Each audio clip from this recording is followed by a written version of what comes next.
Today, I'm going to be talking about Ardelyx's Q4 earnings report. The top-line figures significantly beat analyst estimates. However, for me, I think this was the second disappointing quarter in a row. In this video, I'm going to be going through the quarterly financials. I've highlighted some of the best parts from the earnings call, and then I'm going to be going through my DCF and making the relevant modifications.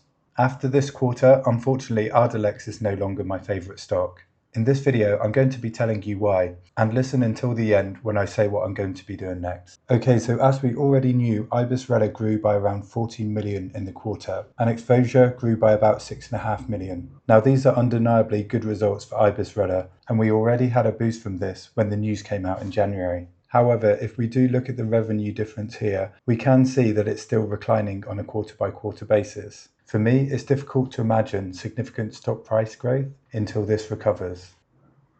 We can see more clearly that the Ardelyx had a significant jump here, and that exposure is still on the way down. I think we're all hoping that next quarter this will recover. So one problem that I do expect for next quarter, you can see here between quarter 4 and quarter 1 last year, that there was next to no growth for Ardelyx. However, I'm hoping that with double the sales team, this will be different this year. We did see decent product supply revenue this month, and this is good to see because in other months that's been quite variable. However, as I have mentioned before, I do think this has a negative effect on COGS, although I haven't been able to 100% confirm that yet. But this would make sense because the product is sold at a much lower margin. Okay, before we move on to the earnings call transcript, I wanted to talk about my last video a little bit. At the end of that video, I spoke about the things I wanted to see in this quarterly report. Those things were product supply, China approval, product pipeline, and more details on exposure sales. So we did get pretty decent product supply data in the financials. However, as a pre-warning, we didn't hear anything about the China approval or when that's expected. Information about the product pipeline was next to zero, as were any new insights into the exposure sales. So I was already on the back foot when it came to this earnings report. The first thing I want to talk about in the earnings call transcript was this massive bombshell that they dropped. We will also be increasing our SG&A expense by approximately $10 million per quarter in 2025, as compared to the fourth quarter of 2024's run rate to grow both Ardelyx and Xphozah.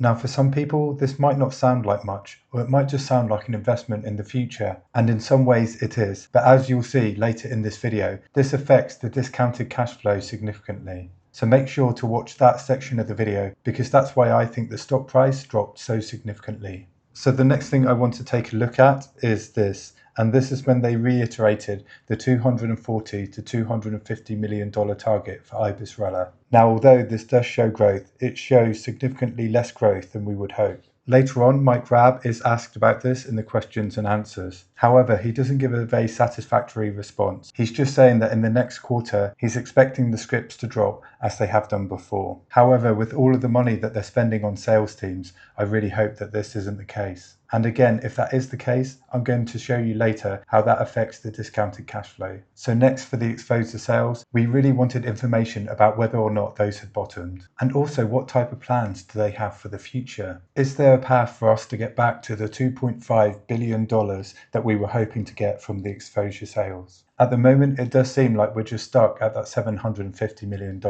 and they are happy to have met these 4 expected outcomes. And there are 4 key patient paths that we have been monitoring.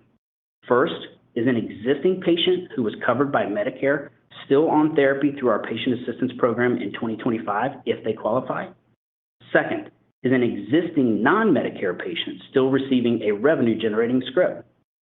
Third is a new qualifying Medicare patient able to access Xphozah through our patient assistance program. And fourth is a new non-Medicare patient receiving a revenue-generating script.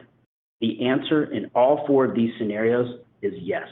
I am happy, of course, that they met these outcomes, but deep down I'm still hoping for more from exposure in the future.